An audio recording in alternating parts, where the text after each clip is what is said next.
Azteca, and for 4 decades this exact stage had haunted them. Mexico had not won a World Cup knockout game since 1986. 40 years of early exits, of near misses, of a nation that lives and breathes this sport falling short at the first real hurdle. That was the weight on their shoulders when they walked out on Tuesday night. And they didn't just win, they were spectacular. The game was actually delayed for an hour by a fierce electric storm, but once it cleared, Mexico were irresistible. At the heart of it was a 17-year-old named Gilberto Mora, who put in an astonishing performance well beyond his years, his mind a step ahead of everyone on the pitch. The opening goal was a thing of beauty. A clipped ball sent Julian Quinones scorching into space, and he smashed it into the roof of the net. The second came from veteran Raul Jimenez, more than double Mora's age, who pounced on a defensive error to make it 2-0. It finished 2-0, and it sent Mexico into the last 16, where they will face England on Sunday. For the coach, Javier Aguirre, it was deeply personal. 2 of Mexico's past early exits had come under his own management in 2002 and 2010. "I belong to that generation that hadn't managed to take this step," he said afterward.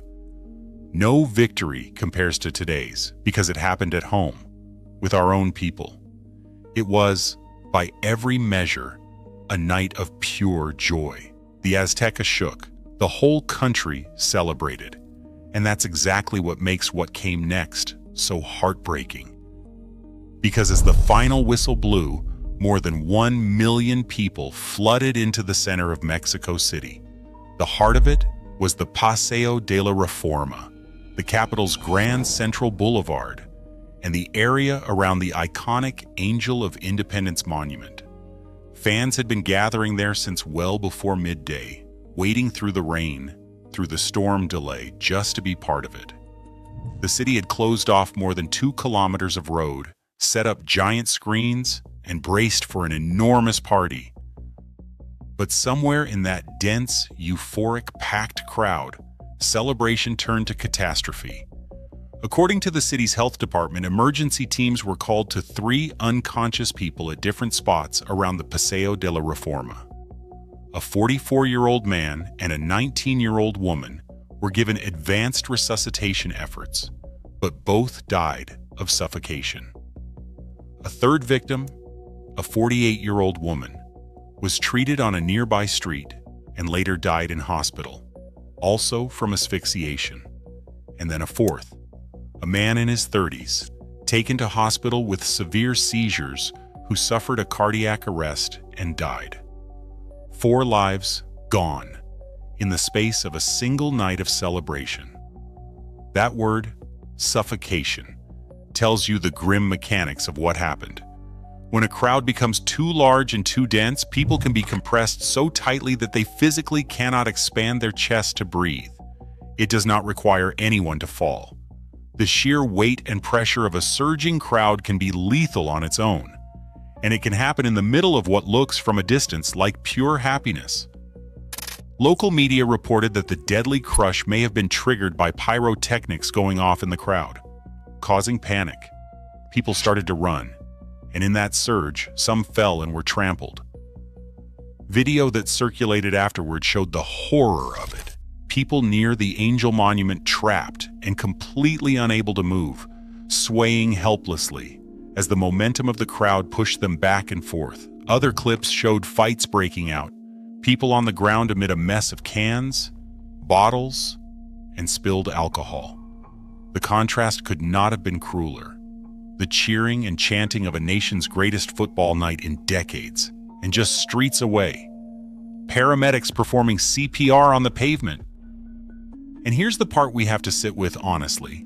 This was, to some degree, foreseeable, and the authorities had actually tried to prevent it, because this wasn't the first massive street party of Mexico's World Cup. The crowds had swelled with every single victory as the host nation advanced. In the weeks before, Mexico City had already taken real steps to make these celebrations safer. They had banned alcohol sales on match days. They had increased the number of giant screens and spaced them further apart, specifically to spread crowds out and stop dangerous bottlenecks.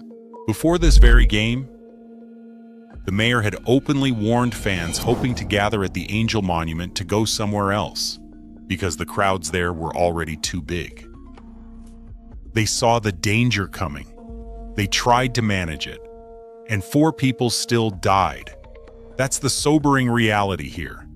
This is one of the most densely populated metropolitan areas on the entire planet. More than 20 million people. A country that lives for this team. And when 1 million euphoric fans compress into a few kilometers of boulevard, the margin for disaster becomes razor thin. Mexico's president, Claudia Sheinbaum, said the Attorney General's office would investigate what went wrong and that authorities would evaluate what needs to change before Sunday's match against England. The city's mayor, Clara Brugada, offered her condolences to the families and urged everyone to celebrate with responsibility, care, and empathy. And if you've been following this tournament, this pattern, joy shadowed by chaos in Mexico City, might feel painfully familiar. Because think back to the very start of it all. Mexico's World Cup opening match was itself surrounded by turmoil, protests outside the stadium, disorder in the streets, a sense that the sheer scale of hosting this thing was spilling over into problems nobody had fully gotten a handle on. From day one, the story around Mexico's games hasn't only been about the football. It's been about what happens outside the stadium, in the crowds, in the streets, and about whether the people responsible for public safety could keep up with the raw, overwhelming passion of a soccer-mad nation hosting the world.